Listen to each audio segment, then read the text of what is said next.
मती रची सुसमाचार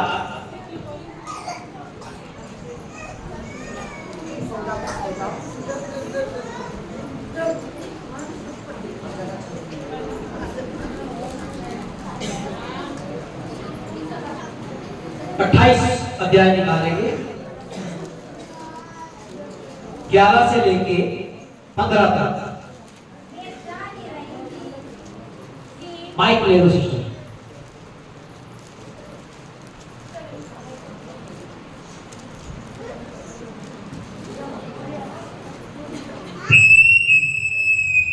ये डब्बा को घुमा दो बॉक्स का। माइक हाथ में लेके जाएंगे फिर बोल रहे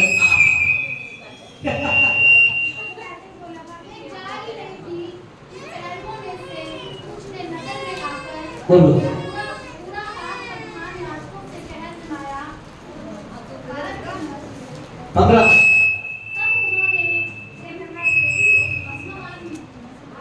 आवाज में बोली। वे जा ही रही थी कि पहरुओं में से कुछ ने नगर में आकर पूरा हाल प्रधान याजकों से कह सुनाया। तब उन्होंने पुनरियों के साथ इकट्ठे होकर सम्मति की और सिपाहियों को बहुत जाति देकर कहा, यह कहना कि रात को जब हम सो रहे थे तो उसके चेले आकर उसे चुरा ले गए, और यदि यह बात हाकिम के कान तक पहुंचेगी तो हम उससे समझा लेंगे और तुम्हें जोखिम से बचा लेंगे। अतः उन्होंने रुपये लेकर जैसा सिखाए गए थे वैसा ही किया। यह बात आज तक यहूदियों में प्रचलित है। आइए स्वर्ग में विराजमान दयालु अनुग्रहकारी परम एक बार फिर से हम अपने पवित्र चरणों में आते दया करना अनुग्रह करना प्रभु। स्वजन के ऊपर कई बार मनन किया, कई बार आपने सुना है और कई बार इसको पढ़ा भी है प्रभु।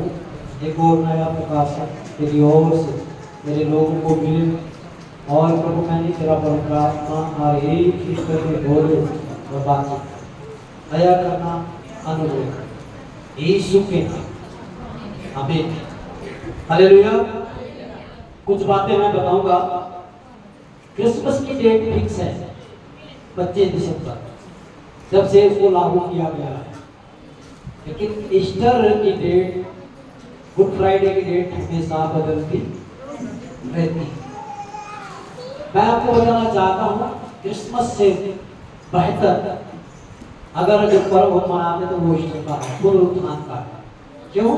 क्योंकि इस दिन प्रभु मर्तों में से क्या हुआ? जी उठा, जिंदा हुआ। इसलिए क्रिसमस से बेहतर मैं उसको मानता हूँ जो यीशु का पुनरुत्थान हुआ। प्रभु ने कहा कि पुनरुत्थान और जीवन नहीं। हालेलुया। मेरा एक सवाल है, सवाल के साथ शुरू करेंगे। गवाह से क्या होता है? गवाही देने से क्या होता है?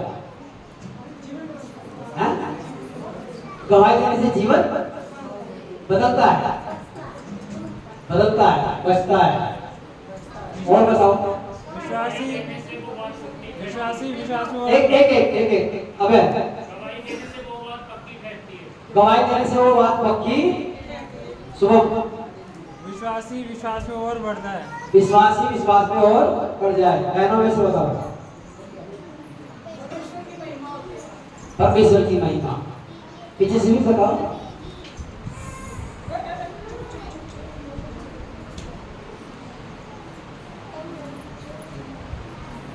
गवाही देने से या तो दोषी ठहराया जाएगा या निर्दोष।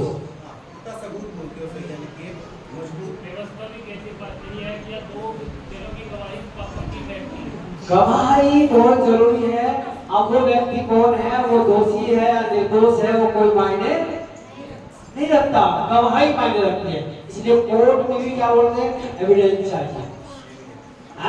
कोर्ट में भी क्या है? आप अगर आपका किसी का कोर्ट में हुआ है तो आप जानते हैं कोर्ट में आप और मैं मुंह से कितना भी बोले न्याय नहीं मानेगा। क्या बोलेगा? एविडेंस लेके आओ, गवाह लेके आओ, लिखित में लेके आओ, तब जाकर वो उन बातों को मानते हैं। हमने यहां देखा है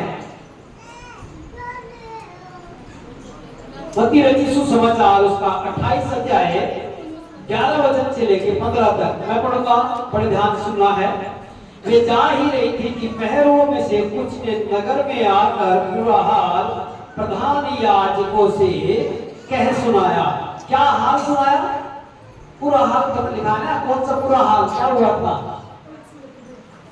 यीशु मसीह शुक्रवार को क्रूस पर टांगे गए और वो मर गए खुद ही, और तीसरे दिन वो जिंदा हुए। वो सारी बातें यहाँ पर वो बता रहे हैं। प्रधान याजकों से कह सुनाया, तब उन्होंने, जब उनको ये सारी बातें बताई, तब उन्होंने पुरनियों के साथ इकट्ठे होकर सम्मति की और सिपाहियों को बहुत चांदी देकर कहा, यह कहना कि रात को जब हम सो रहे थे तो उसके चेले आकर उसे चुरा ले गए। कितने लोग सोने चांदी पैसे को अहमियत देते हैं? कितने लोग? सभी देते हैं? सभी हाथ खड़ा करेंगे? सभी देते हैं ना? लेकिन इसी पैसे से उलट पुलट भी हो जाए, जरूरत के लिए है वो तो बात सही है, लेकिन अगर किसी को उलट पुलट करना हो, सरकारें भी तो इसलिए बल गिरती और पैसे के बल पे, और ये काम यहाँ हो रहा है, ये काम यहाँ पर हो रहा है। बहुत चांदी, और हमारा स्वभाव ऐसा है कि बड़ी जल्दी हम फिसल जाते हैं, सोने चांदी और पैसे को देखकर हम फिसल जाते हैं। फिर भी यहाँ पर लिखा है कि बहुत सारी चांदी देखकर कहा, यह कहना कि रात को जब हम सो रहे थे तो उसके चेले आकर उसे चुरा ले गए, और यदि यह बात हाकिम के कान तक पहुंचेगी तो हम उसे समझा लेंगे और तुम्हें भी जोखिम से बचा लेंगे। यानी कि उनके तार इतने मजबूत है हाकिम तक के लिए, या उस समय का जो बड़ा उनका राष्ट्रपति है उस तक उनकी पहुंच इतनी मजबूत है कि वो कोई भी उनको फर्क पड़ने नहीं देंगे, जो इस झूठी गवाही देने के लिए जो लोग तैयार किए गए। क्या देकर? सोना और चांदी देकर तुम्हें बचा लेंगे। और उन्होंने रुपए लेकर जैसा सिखाए गए थे वैसा ही किया, और ये बात आज तक यहूदियों में प्रचलित है। वचन में ऐसा लिखा है। अगर हम पुराने नियम से देखें, ऐतिहासिक गवाहों के बारे में देखें, तो पहला राजा 21 अध्याय और उसका 10 वचन से 13 वचन तक पढ़ेंगे। पहला राजा 21 अध्याय 10 से 13। तब दो नीच जनों को उसके सामने बैठाना, जो साक्षी देकर उसे कहे, तूने परमेश्वर और राजा दोनों की निंदा की। तब बस ये समझ गए होंगे आप इस कहानी को जानते हैं। इसके बारे में राजा अहाब की जो पत्नी है, क्या नाम है उसका? राजा अहाब की पत्नी का नाम क्या है?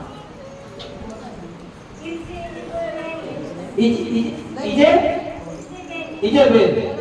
उसने झूठे गवाह खड़े किए और ऐसे लोग खड़े किए जो समाज में घृणित माने जाते हैं, और उन लोगों की गवाही के द्वारा उसका जमीन हड़प लिया और फिर बाद में उसको मार दिया। तो गवाह खड़े तो किए गए क्योंकि उनके हाथ में पावर थी, वो राजा थे, लेकिन मेरे प्रियो अंत में क्या हाल हुआ? वचन में लिखा है, जब हम आप और वचन को पढ़ेंगे, लिखा है कि कुत्तों ने उनके खून को चाटा। इतनी दर्दनाक मौत थी। दूसरा हम देखेंगे नया नियम में प्रेरितों का 6 अध्याय और उसका 13 वचन।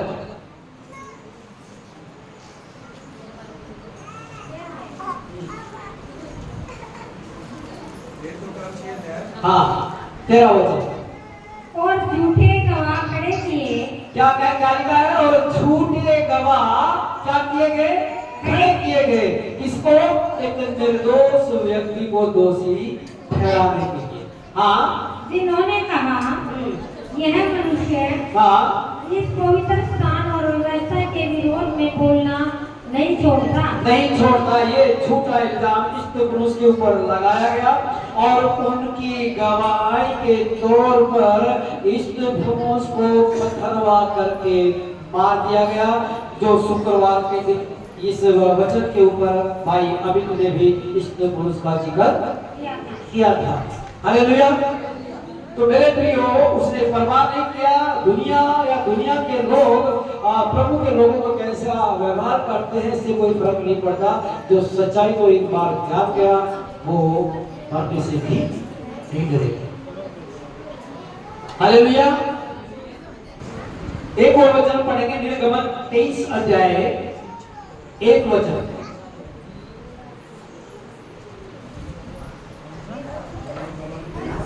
निर्गमन 23 अध्याय 1 वचन।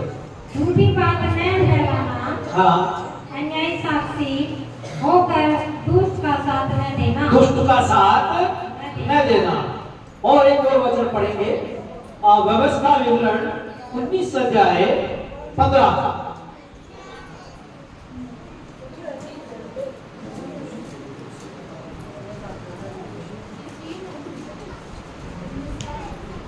उन्नीस का 15। किसी मनुष्य के विरुद्ध हाँ किसी प्रकार के अधर्म या पाप के विषय में चाहे उसका पाप कैसा ही क्यों ना हो, एक ही जन की साक्षी ना सुनना, परंतु 2 या 3 साक्षियों के कहने से बात को पक्की ठहरे। हाँ 19 तक पढ़ेंगे, अभी भाई तो और मजा आ जाएगा। यदि कोई झूठी साक्षी देने वाला किसी के विरुद्ध यहोवा से फिर जाने की साक्षी देने को खड़ा हो, हाँ। तो वे दोनों मनुष्य जिनके बीच ऐसा मुकदमा उठा हो यहोवा के सम्मुख अर्थात उन दिनों के याजकों और न्यायियों के सामने खड़े किए जाए। हाँ। तब न्याय भली भांति पूछताछ करे और यदि इस निर्णय पर पहुंचे कि वह झूठा साक्षी है, हाँ। और अपने भाई के विरुद्ध झूठी साक्षी दी है, तो अपने भाई की जैसे भी हानि करवाने की युक्ति उसने की हो वैसे ही तुम भी हानि किया जाए। समझ रहे हैं? यानी कि जो झूठी साक्षी देते, झूठी गवाही देते अपने भाई के प्रति और जो हानि करने की उन्होंने तय किया है या उन्होंने अपने मन में बना के रखा है, तो याजक और जो उस समय के जो अधिकारी लोग थे वो मिलकर वही हानि उसकी करनी है। ये परमेश्वर का वचन है। हालेलुया। एक वचन और पढ़ेंगे, नीति वचन 16 का 19।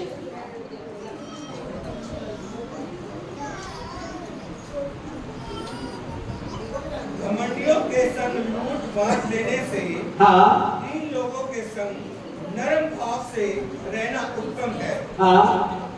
जो वचन पर मन लगाता है वह कल्याण पाता है। नीति वचन 16 का 19 और न बचाए। लिखा है, घमंडियों के संग लूट बांट लेने से 3 लोगों के संग कर्म भाव से रहना उत्तम है, और जो वचन पर मन लगाता है कल्याण पाता है। मतलब परमेश्वर के वचन के ऊपर हमें मन लगाना है और दुष्ट लोगों के साथ, अधर्मी लोगों के साथ, घमंडियों के साथ मिलकर हमें किसी दीन के बारे में कोई भी युक्ति नहीं बनाना। ये वचन मैंने इसलिए पढ़ाए हैं ताकि आपको पता चल जाए सच्ची और झूठी गवाही में क्या अंतर होता है, क्योंकि बाइबल झूठे गवाहों को पाप मानती है और इसे शैतान के मार्ग से जोड़ती है। बाइबल गवाही को क्या मानती है? इस झूठी गवाही को पाप मानती है और इसे शैतान के मार्ग से जोड़ती है। ये कहने के बावजूद बाइबल में ऐसा लिखा हुआ है, और जिनके पास ये बाइबल है, जिन्हें पहले ये दिया गया है, क्या वो इस बात को जानते नहीं थे? झूठी गवाही के बारे में वो जानते नहीं थे? क्या वो व्यवस्था नहीं पढ़ते थे? वो पढ़ते थे, लेकिन फिर भी क्यों यीशु के खिलाफ उन्होंने गवाही दी। अब वो अपनी जगह समझ रहे थे कि हमारी गवाही सच्ची है। और यीशु दोषी है। फिर से आप उसी पर आ जाएंगे। मत्ती रचित सुसमाचार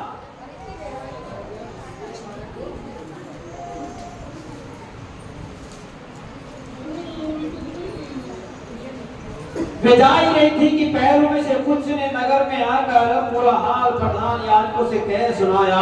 तब उन्होंने पुर्नियों के साथ इकट्ठे होकर सम्मति की और सिपाहियों को बहुत चांदी देकर कहा, यह कहना कि रात को जब सो रहे थे तो उसके चेले आकर उसे चुरा ले गए। अब थोड़ा समझना है, इसको एक्सप्लेन करना है। आप लोग इतना नहीं जानते, हमने सुना सुनाया है कि रोम की जो सरकार है वो बड़ी खतरनाक, वहाँ के जो सोल्जर और जो सैनिक है वो बड़े ही क्रूर किस्म के होते थे और उनके सामने कोई खड़ा नहीं हो पाया।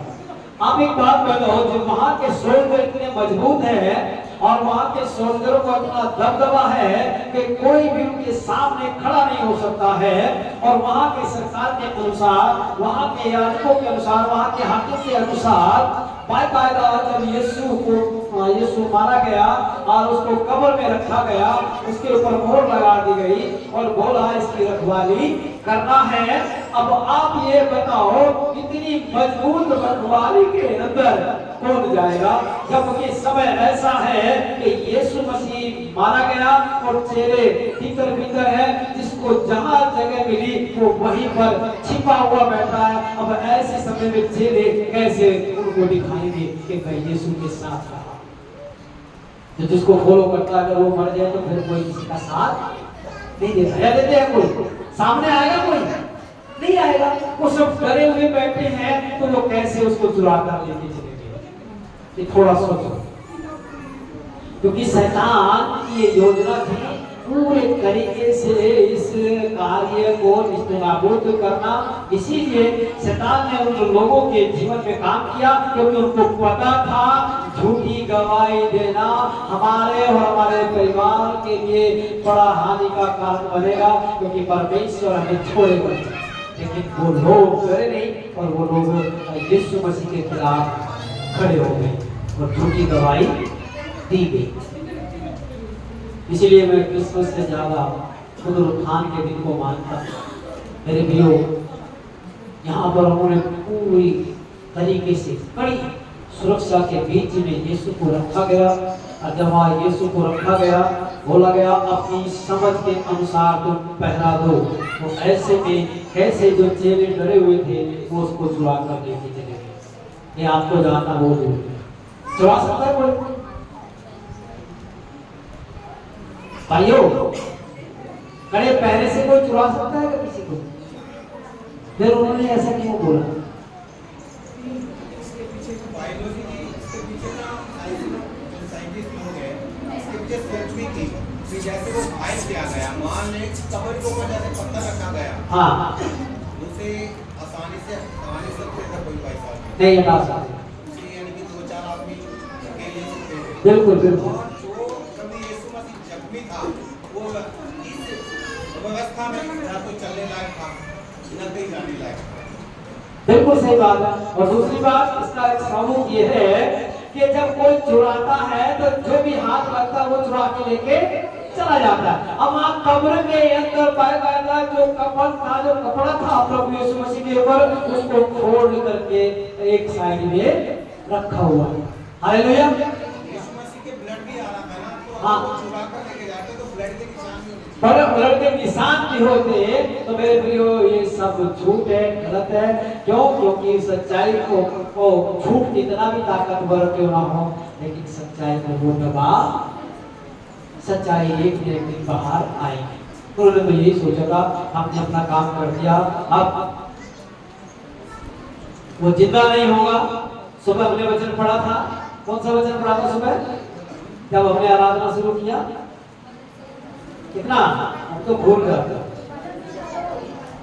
2 अध्याय 9 सेकंड 4 वचन पढ़ेंगे, 2 का 4। हाँ, हंसेगा कह रहे क्या कर रहे हैं, ये नादान है, ये नहीं जानते ये जिसको रख रहे हैं वो 30 से अधिक वाकई मुर्दों में से जिंदा हो जाएगा। और प्रभु यीशु मसीह ने कहा है कि जाकर उस लोग, राजा को कह रहा है प्रभु कि जाकर उस लोगों से कह दो कि मुर्दे जिंदे हो रहे हैं, क्योंकि उसका समय अभी तक आया नहीं था। और उसने बहुत सारी बातें वहां पर बोली कि जाकर उस लोगों को बोल दो कि मुर्दे जिंदा होते हैं और रोगी चंगे किए जाते हैं। और मैं आज और कल यहीं पर रहूंगा और जो मुझसे बन पड़ता है वो आप करें। तो मेरे प्रियो, यीशु ने भी उनका खुला तमाशा बनाया, मजाक उड़ाया। कब? जब उसने पौध के दंड को तोड़ा और 30 से अधिक मुर्दों में से वो जिंदा हुआ। हालेलुया। झूठे गवाह खड़े किए गए, इसलिए मेरा विषय भी ये है कि गवाही देना, सच्ची गवाही देना आपके लिए आशीष का कारण बनेगा। और किसी भाई या बहन के खिलाफ कभी भी झूठी गवाही नहीं देना। वो तो यीशु मसीह थे, मुर्दों में से जिंदा। आप और आपका और मेरा भाई बहन अगर झूठी गवाही के द्वारा वो अंदर चला गया तो उसकी आत्मा कटेगी। तो मेरे प्रियो, जब इजरायली लोग बनते तो उनकी हाय, उनका रोना, उनका दर्द परमेश्वर को सुना। परमेश्वर ने बोला मैं इनका रोना सुनकर स्वर्ग छोड़कर धरती पर आया। एक दुआ है कि मुई खाल की सांस से साल बसर हो जाए। मेरे प्रियो, उससे भी ज्यादा भयंकर है गरीब की हाय। किसी के खिलाफ कभी भी पैसा लेकर, चांदी लेकर, सोना लेकर कभी गवाही नहीं देना, क्योंकि यीशु हर कोई यीशु मसीह नहीं है। कितना गलत किया आपने। अगर कोई नाम भूल गया मैं उसको, उसमें कहते हैं कि इसे दुनिया ने तो सच्चे इंसान प्रभु यीशु मसीह को क्रूस पर चढ़ा दिया। ये दुनिया किसी को नहीं छोड़ती। आप चाहे अच्छा करें, आप चाहे बुरा करें। तो मेरे प्रियो, गवाही नहीं देना है। अगर आपको गवाही देना है तो सच्ची गवाही देना है और सच्चे गवाह बनना है। हालेलुया। अब कई लोगों के विषय में ये है कि इसको तो शहीद हो गया, वो क्या था, गवाह था या वैसे ही था, कोई गवाह था। और अपने एक गीत गाया सिस्टर ने, कौन सा गीत गाया, एक बार सुन के बोलना। कितने लोग बताने के लिए जाए, खड़े करो। आप उसका बेटा बेटी है, उसने आपके लिए लोग बहाया है, अपना बलिदान है, कोई ऐसे उठा रहा है। अरे ऐसे उठाओ भाई। हाँ, खड़े हो उठा दो, जैसे मत उठाओ, उठाओ भाई। आपके हाथ देखता है प्रभु। आप गवाह का मतलब समझते हो। कई लोगों को मैंने बोला यार हमारे साथ भी एक केस चला, नहीं पास्टर जी हम नहीं दे पाए।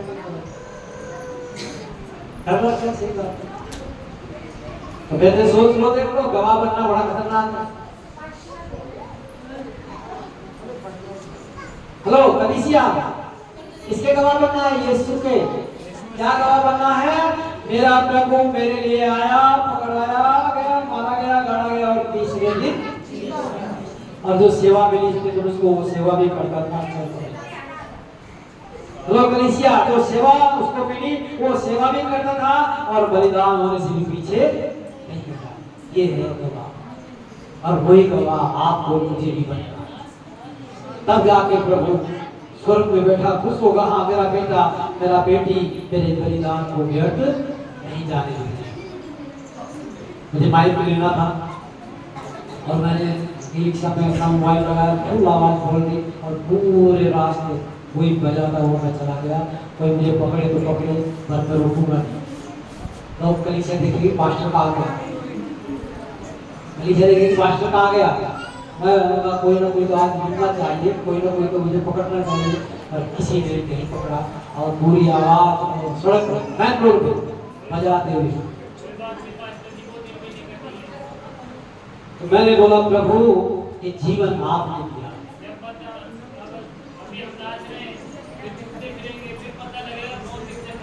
पता नहीं पता लगेगा। सही बात है। और कितने पानी में कहीं पता लगेगा। कई बार मैं और अभी भाई बात की बात करते हैं, जो आशीष पाने वाले लोग हैं ना, कहेंगे प्रभु तेरा धन्यवाद, हालेलुया, प्रेज द लॉर्ड। लेकिन जब थोड़ा सा मुसीबत आएगी, थोड़ी सी परेशानी आएगी, कोई सबसे पीछे खड़े दिखाई दे। अब जो लोग खाने पीने वाले थे वो इसको राजा बता रहे हैं, और कुछ समय के बाद वही बोले ये तो दोषी है, सच में इसने ऐसा बोला है। खाना खाने के बाद वो लोग क्या करें, इसको क्रूस पे चढ़ाओ। और मेरे प्रियो, आशीष पाने वाले नहीं, वचन को रखने वाले आखिर तक विश्वासी होते हैं। देखो हम सब ये फेस्टिवल मनाते हैं, ठीक है, अच्छी बात है, इसके विरोध में नहीं, लेकिन पुनरुत्थान के गवाह होना ये सबसे जरूरी है। मेरा यीशु जिंदा है, हालेलुया। मेरा यीशु जिंदा हुआ है, वो आज भी जिंदा है, और वो आएगा एक दिन और दुनिया देखेगी। जिन्होंने मन फिराया है वो उसके संग जाएंगे, और जिन्होंने नहीं फिराया वो ही रह जाएंगे। इसलिए मेरे प्रियो, अब वो समय है आपको मुझे गवाह बनने की, और गवाह को सबसे ज्यादा खतरा होता है। गवाह को कितना बचाया जाता है, फिल्में देखते हैं ना आप लोग, कैसे कैसे बचा के लेके जाते हैं। गवाह को आंच नहीं आनी चाहिए, ये नहीं होना चाहिए। इसलिए सबसे ज्यादा खतरा गवाह को होता है। अगर आप सच्चे मसीह है, सच्चा मसीह पर विश्वास करते हैं, तो कभी भी ये गवाही देने से आप पीछे नहीं हटेंगे, बल्कि आप आनंदित होंगे और पतरस के साथ जैसे कहेंगे कि प्रभु हम तेरे नाम के कारण अपमानित होने के योग्य नहीं है। प्रभु तेरा धन्यवाद। मेरे प्रियो, यहाँ पर इन्होंने एक झूठ फैलाया, और रात एक बात कर रहे थे भाई, क्या कह रहे थे आप, झूठ का प्रचार किया गया। रात इसी विषय पर हम लोग बात कर रहे थे कि झूठ का प्रचार किया गया। मैंने बोला हाँ ये बात सच है। तो कहाँ किया गया झूठ का प्रचार? अभी पढ़ा ना वचन, मैं फिर पढ़ दे रहा हूँ।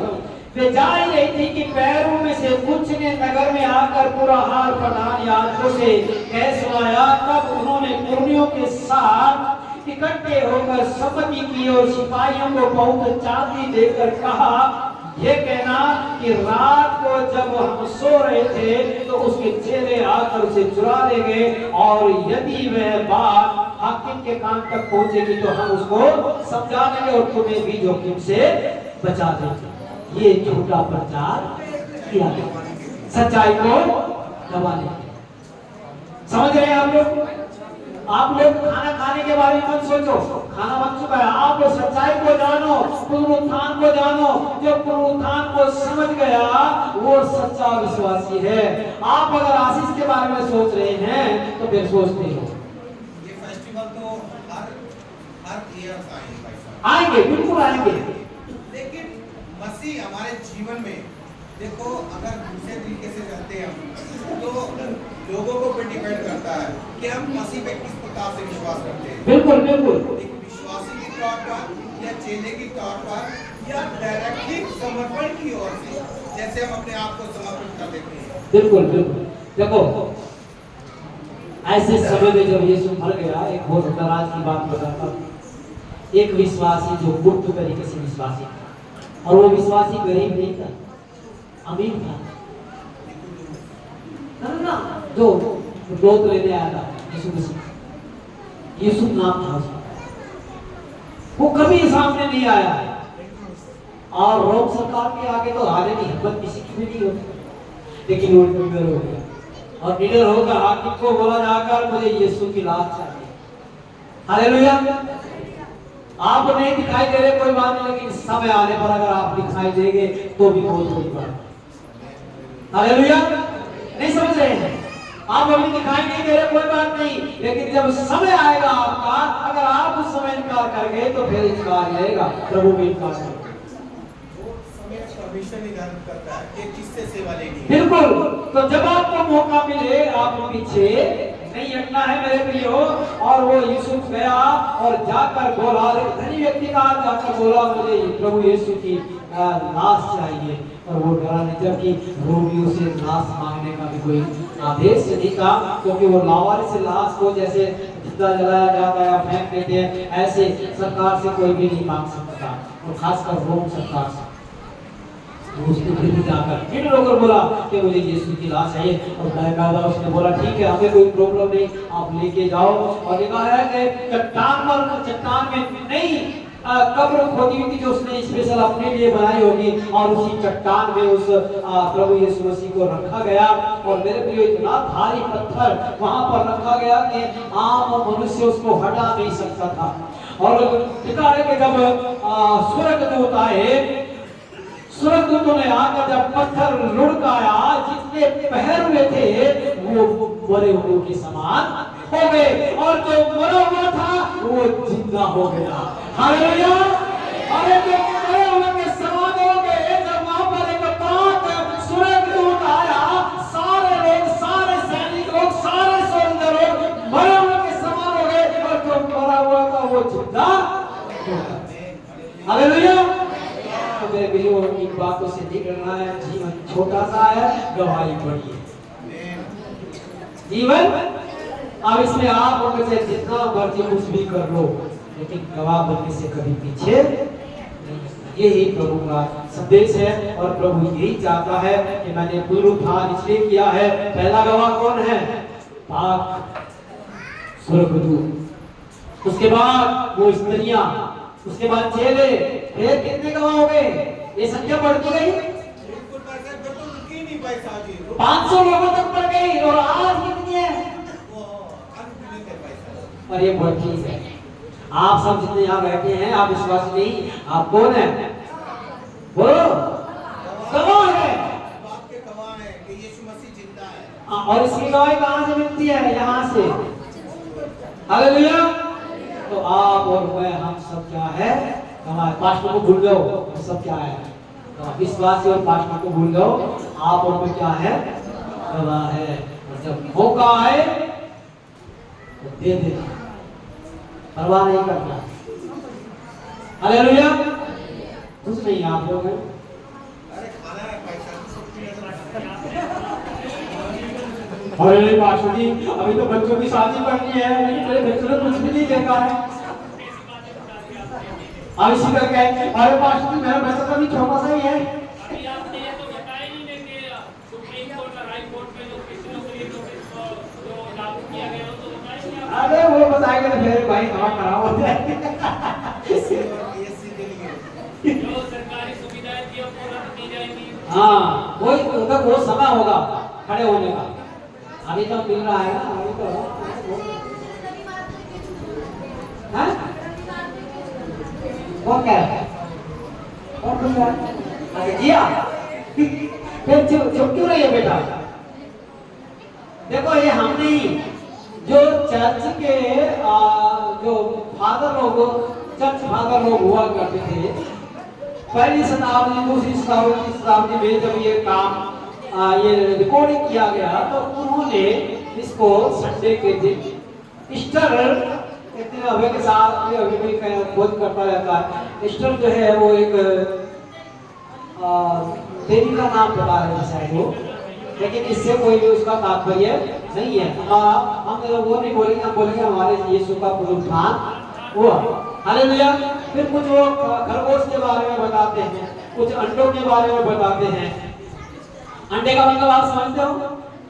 ईस्टर से अंडे का क्या तात्पर्य है? मतलब जैसे अंडे से, ध्यान सुना, जैसे अंडे से बच्चा निकलता है, कि जीवन निकलता है, ऐसे यीशु मसीह मुर्दों में से, एक तो ये रीजन हो गया। दूसरा लाल लाल अंडे, लाल अंडे के मैंने तो आज तक देखी नहीं लाल अंडे, आपने देखा किसी ने?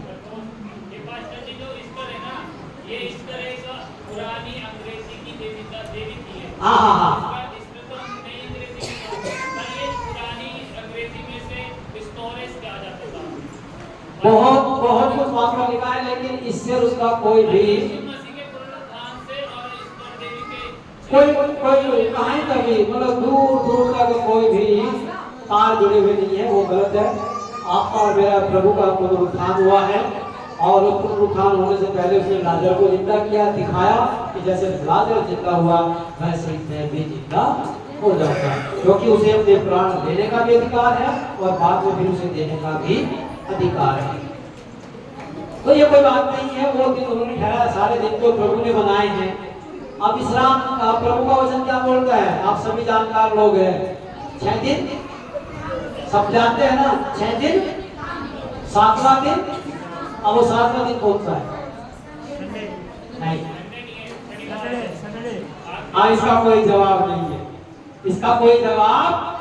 पर मैं आपको एक बात बोलूं, इसके पीछे पिछली दफा भी वाद विवाद हुआ था। हाँ, बाइबल में कहीं संडे मंडे कहीं नहीं है, कहीं नहीं है। प्रॉफिट है, वो बताते हैं कि जब हम सप्ताह के पहले दिन कलीसियों में इकट्ठे होते हैं, वो बताते हैं सप्ताह को पहला दिन रोमन कैलेंडर के अनुसार। तो उन्होंने यीशु मसीह को प्लान किया, तो उन्होंने सप्ताह का आखिरी दिन को हटाकर सप्ताह का पहला दिन लगा दिया, जिसके दिन यीशु मसीह जी उठे थे। आज जो दिन सप्ताह का पहला दिन है वो एतवार है, जिस दिन यीशु मसीह जी उठे। और यहूदियों के अनुसार वो जो सप्ताह का आखिरी दिन को मनाते थे वो शनिवार था। हाँ, सही है, यही है, यही है। यूनानियों के दौरान कलीसियों के लिए सप्ताह का पहला दिन संडे ठहरा गया। पर मैं आपको एक बात बता रहा हूँ, बात की बात है, आप अगर सच में ईमानदारी से एक दिन विश्राम करना चाहते हैं, आपको नहीं पता, आप एक दिन चुन लो, समझ रहे हैं? एक दिन चुन लो, उस दिन कोई काम नहीं करना, ईमानदारी से, बाकी दिन काम करो। बाइबल इस बात को स्पष्ट से क्लियर कर देती है कि प्रभु का दिन एक दिन 1000 के बराबर बिल्कुल है, और 1000 एक दिन के बराबर। बिल्कुल। तो मेरे प्रियो, यहाँ पर झूठा प्रचार किया गया, और ये झूठा प्रचार इसलिए किया गया ताकि सच्चाई को दबा दे, लेकिन यीशु मसीह छिपने वाला नहीं था, और उसने तमाम रोमियों के बंधनों को, उनके पहरे को, और वहां का जितना भी काम था सबको तोड़कर, मौत के डंक को तोड़कर, सर के ऊपर पैर रखकर यीशु मसीह मौत को हराकर जिंदा हुआ, और वो आज भी जीवित है, और वो जीवित ही आने वाला है। मैंने शुरू में गाया था कि हम जिसकी आराधना करते हैं वो पत्थर का कोई टुकड़ा नहीं, वो मिट्टी का कोई टुकड़ा नहीं है, वो जिंदा परमेश्वर है। तो मेरे प्रियो, उस बात का उसके गवाह ये बाइबल है। पहला गवाह पाक फरिश्ता है, उसके बाद औरतें हैं, कई लेडीज है, उसके बाद चेले हैं, 500 लोग हैं, और ये संख्या बढ़ती ही चली गई, और आज तो न जाने कितने हुए, और ये बढ़ती जाएगी जब तक यीशु मसीह। लेकिन आप गवाह है, जब आपको गवाही देने का मौका मिले, तो आज का संदेश यही है कि आप इससे उत्साहित हो, तो आप पीछे ना हो। हालेलुया, समझ आया? सच्चाई का और झूठा प्रचार जो यहाँ पर किया गया, हमें झूठा नहीं, हमें सच्चा प्रचार करना है, और जो करेगा उसको उसकी मजदूरी मिले। आमीन। कोई भी है, चाहे वो आप है, चाहे मैं हूँ, कोई भी है, जो मजदूरी करेगा उसको उसकी मजदूरी मिलेगी। जितना करेंगे उतना ही मिलेगा।